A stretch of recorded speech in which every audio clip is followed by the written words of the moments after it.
अब यहाँ 16वें दोह में प्रवेश कर रहे हैं। सबसे पहले अयोध्या की वंदना की है। यहाँ में अवधपुरी अयोध्या और ये 7 पुरी हैं। ये 7 पुरी ऐसी हैं कि इनको अगर सवेरे ही नाम लो तो काफ़ी लाभ होता है इन 7 पुरियों का नाम लेने से। इनमें एक अवधपुरी, 7 हैं मायापुरी यानी हरिद्वार, अवधपुरी यानी अयोध्या, अवंतिका यानी उज्जैन, मथुरा, मथुरा तो मथुरा है ही, काशी, कांची और उज्जैन और द्वारिका, ये 7 पुरियां हैं। इनका कोई भी नाम सवेरे शाम को अगर स्मरण कर ले तो लाभ होता है। इन्हीं 7 पुरियों में ये है अवधपुरी, जहाँ भगवान राम का जन्म हुआ है, तो गोसाई जी इसकी वंदना करते हैं।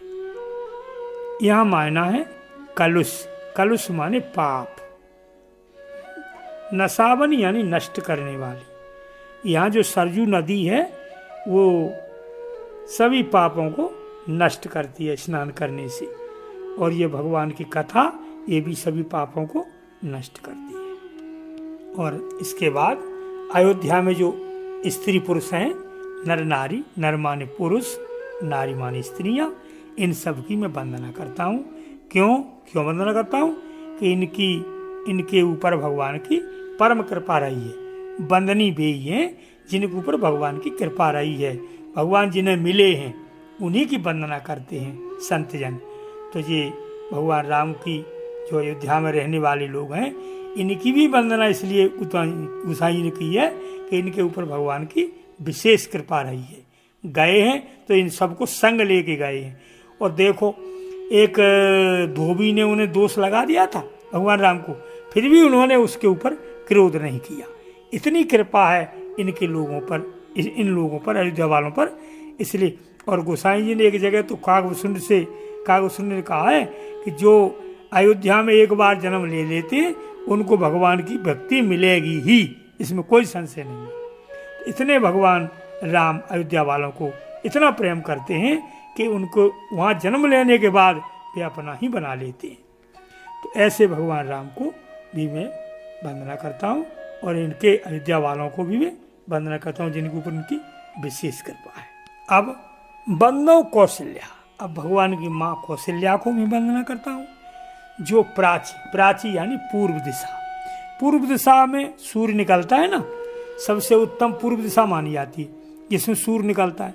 तो यहाँ कौशल्या रूपी जो पूर्व दिशा है, इसमें भगवान राम रूपी सूर्य निकला है, इसलिए इसको पूर्व दिशा की दिशा मान करके प्रणाम करता हूँ, वंदना करता हूँ गोसाई जी। इसमें जो भगवान राम रूपी सूर्य निकला है, जिसकी कीर्ति माता कौशल्या को सब लोग जानते हैं, सब जगह फैली हुई है। माची यानी फैली हुई कीर्ति है, सब जगह फैली हुई कीर्ति है। या माची शब्द आया है, हाँ, तो ये माची का मतलब है पूरे दिशाओं में फैली हुई कीर्ति।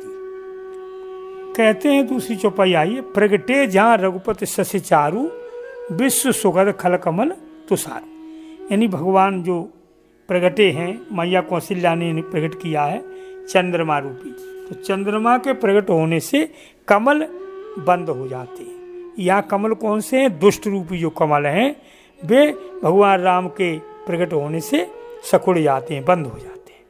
जैसे चंद्रमा के उदय होने से कमल सकुड़ जाते हैं, ऐसे भगवान के प्रकट होने से, भगवान के आने से राक्षस लोग, दुष्ट लोग हैं, वे सकुड़ जाते हैं, शांत हो जाते हैं। ऐसे भगवान राम की मैं वंदना करता हूँ। अब यहाँ एक आया है मायना विशोक। विशोक का मतलब है दुख से रहित करना। भगवान राम का जो चरित्र है वो हमको विशोक बना देता है, यानी दुखों से दूर कर देता है, नष्ट कर देता है दुखों को, तब हम शोक रहित हो जाते हैं। शोक रहित का नाम है विशोक। आगे राजा दशरथ की जितनी रानियां हैं इन सब की वंदना की है गोसाई जी ने। और ये कैसी हैं? दशरथ राव सहित सब रानी सकल सुमंगल मूर्तमानी, सबको सुमंगल रूपी है, जो कल्याण की मूर्तियां हैं तीनों, भगवान राम को कौशल्या मैया ने प्रकट किया।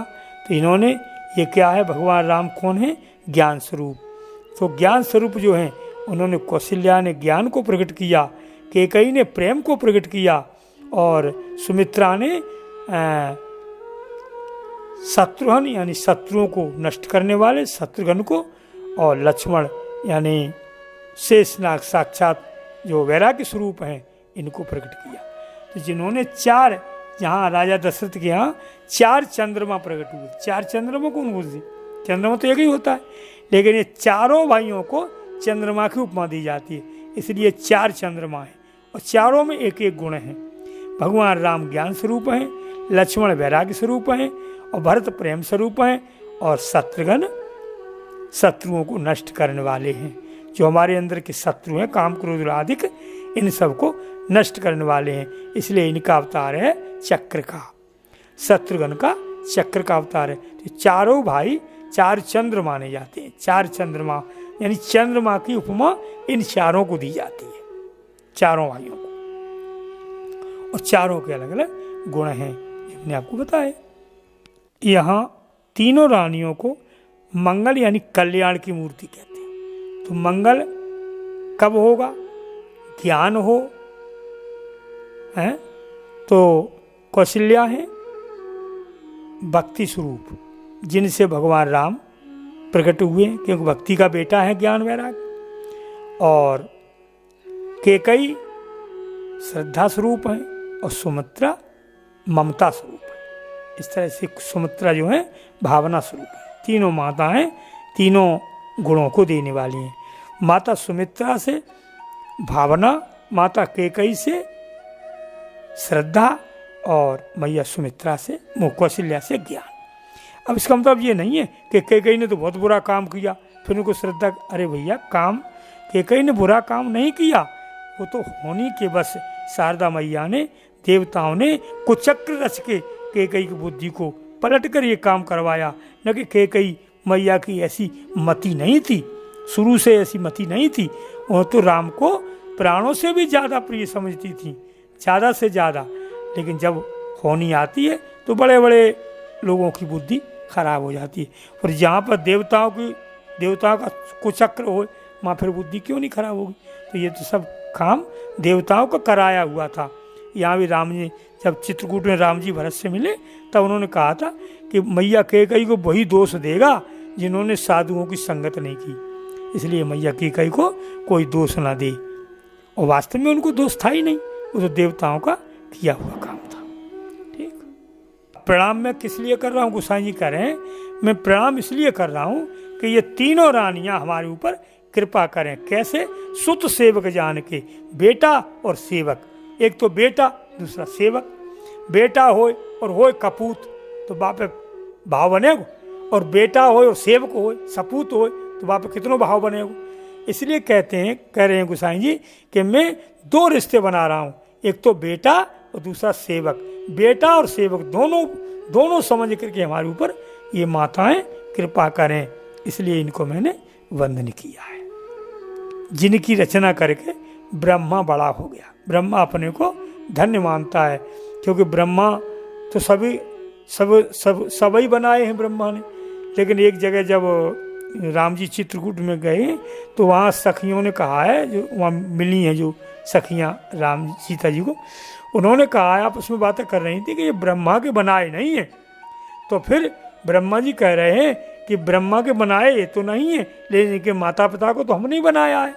इसलिए ब्रह्मा बड़े हो गए कि जिन्होंने इनके माता पिता को बनाया, इनके राम जी के माता पिता को, और राम जी किसी के बनाए हुए तो ब्रह्मा जी से की रचना से अलग हैं। पर ब्रह्मा की बड़ाई इसलिए है कि इतने अच्छे भगवान राम लक्ष्मण आदि उत्पन्न किए हैं, जिन्होंने उन माता पिता को तो हमने ही बनाया है। इस पर ब्रह्मा जी बड़े हो गए इस बात को लेकर के। ऐसे राजा दशरथ और कौशल्या की मैं वंदना करता हूँ, जिन्हें वृक्ष, जिनकी रचना करके विधाता भी अपने को भाग्यवान समझते हैं। अब 16वां सोरठा है, यहाँ 2 ही की जगह पे सोरठा है। बंदौ अवध भुआल, अवध के जो राजा हैं, भुआल माने राजा, जहाँ भुआल शब्द आवे वहाँ भी राजा है। जहाँ भुआरू शब्द आवे वहाँ भी राजा है। भुआर और भुआल ये एक ही चीज है। तो बंधौ अवध भुआल सत्य प्रेम जय राम पद। राजा दशरथ की भी मैं वंदना करता हूँ। कैसे हैं जे कि जिनका प्रेम राम जी पर इतना प्रकट, इतना विचित्र प्रेम था कि राम के बिछुड़ने के बाद इन्होंने अपना शरीर ही नहीं रखा।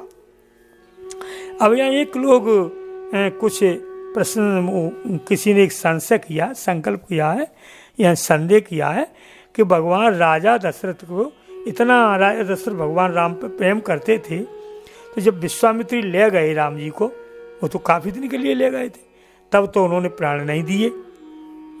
विश्वामित्र भी तो ले गए थे राम जी को करीबन 1 साल के लिए, तब तो वो नहीं मरे। और राम जी वनवास को गए तो 6 दिन में ही मर गए। ऐसा क्या?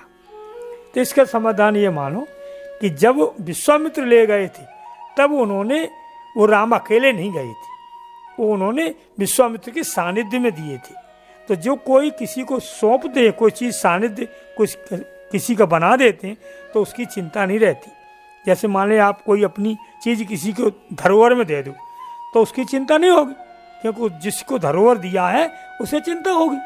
तो विश्वामित्र जी जो है राम लक्ष्मण जी, उन्होंने धरोहर में दे दी थी उनको संरक्षण बना करके, इसलिए उनको चिंता नहीं थी उनकी।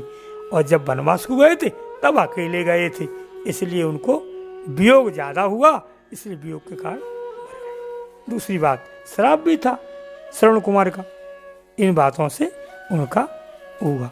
लेकिन वो श्राप तब नहीं प्रयोग किया, तब नहीं उस श्राप का असर हुआ जब विश्वामित्र ले गए, नहीं, तब नहीं हुआ। तब इसलिए नहीं हुआ कि तब वो उनसे वियोग नहीं हुआ, उन्होंने स्वयं दिया था, स्वयं दिया था। जो की चीज स्वयं तुम अपने हाथ से किसी को दे दो वो बात अलग है, और कोई तुमसे छीन ले तो वो अलग बात है। तो छीनने का दुख ज्यादा होता है ना, और अपने हाथ से दे दो तो नहीं होता। तो यहाँ उन्होंने दिए थे और वह छीने थे एक ही ने, इसलिए वो मर गए। अब 16वां दुआ पूरा होता है। बंदों अब इसकी बे चौपाइयां।